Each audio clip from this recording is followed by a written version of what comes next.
Today, we're jumping into a workplace negotiation that goes from 0 to 100 in, like, the blink of an eye.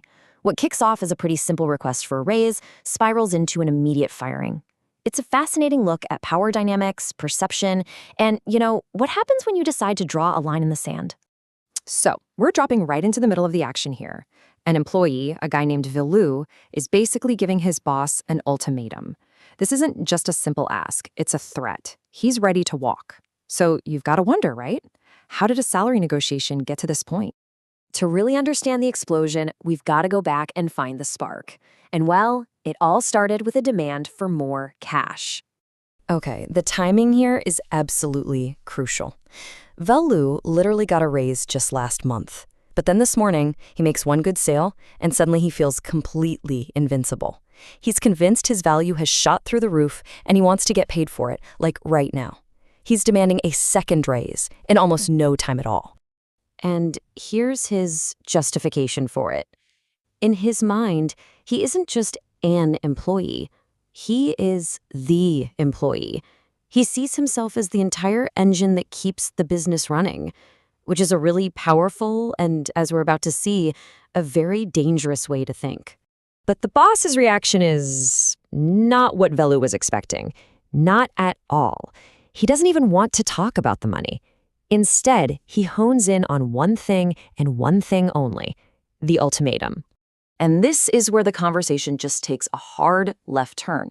The boss completely reframes the whole thing.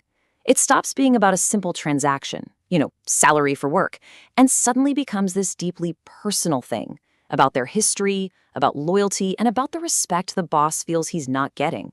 So what the boss does next is just, wow, it's so methodical. He just systematically tears down every bit of leverage Velu thinks he has. First, he hits him with their long history. Then he reminds him, hey, I was your mentor. He follows that up by directly calling his bluff. The shop will be fine without you. And then, man, he delivers this final, personal gut punch. The message couldn't be clearer. You don't have the power you think you do. And boom, that's the knockout blow. The boss calls his bluff, and with that one sentence, he ends the negotiation and the job. That ultimatum Velu thought was his ticket to a raise, it got him fired. Just like that. So what on earth went so wrong here? Well, it really just boils down to a massive miscalculation from both of them about value and about power. This right here, this is the heart of the whole problem. You see, Velu thinks his recent sale and his day-to-day work are what's most valuable. But the boss, he's looking at the entire system he built, the training he gave, the business he created, and that's what he sees as the real value, which means any single employee, even a good one, can be replaced. Okay, so let's switch gears for a second. The negotiation is a bust. Velu's out of a job.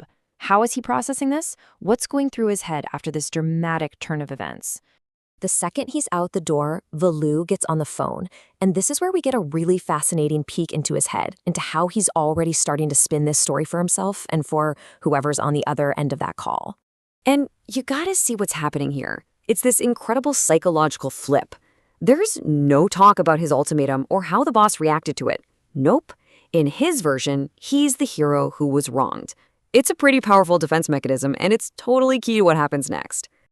So, right when you think this is just a story about a bad decision and a guy who lost his job, the whole narrative takes this wild, almost unbelievable turn. Okay, so this is it. Rock bottom. Velu is on the phone telling someone the bad news, and this is pretty much his lowest point in the whole story. And then, I'm not kidding, literally mid-sentence, a lifeline appears. The timing is just insane. A potential new boss, someone he'd reached out to before, calls him at this exact second. I mean, look how fast this all happens. It's just bam, bam, bam.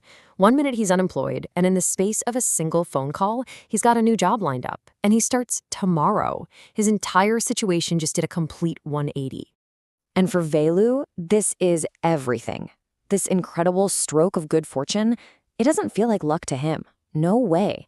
This feels like the universe telling him he was right. It confirms his whole story, that he was the righteous one, and this new job is just the reward he deserves. So that leaves us with this big question, doesn't it? I mean, yeah, Velu landed on his feet, and fast. But was his super high-risk strategy actually a good one, or did he just get incredibly, incredibly lucky? It really makes you think. In a high-stakes moment, is it better to be right, or is it better to be smart?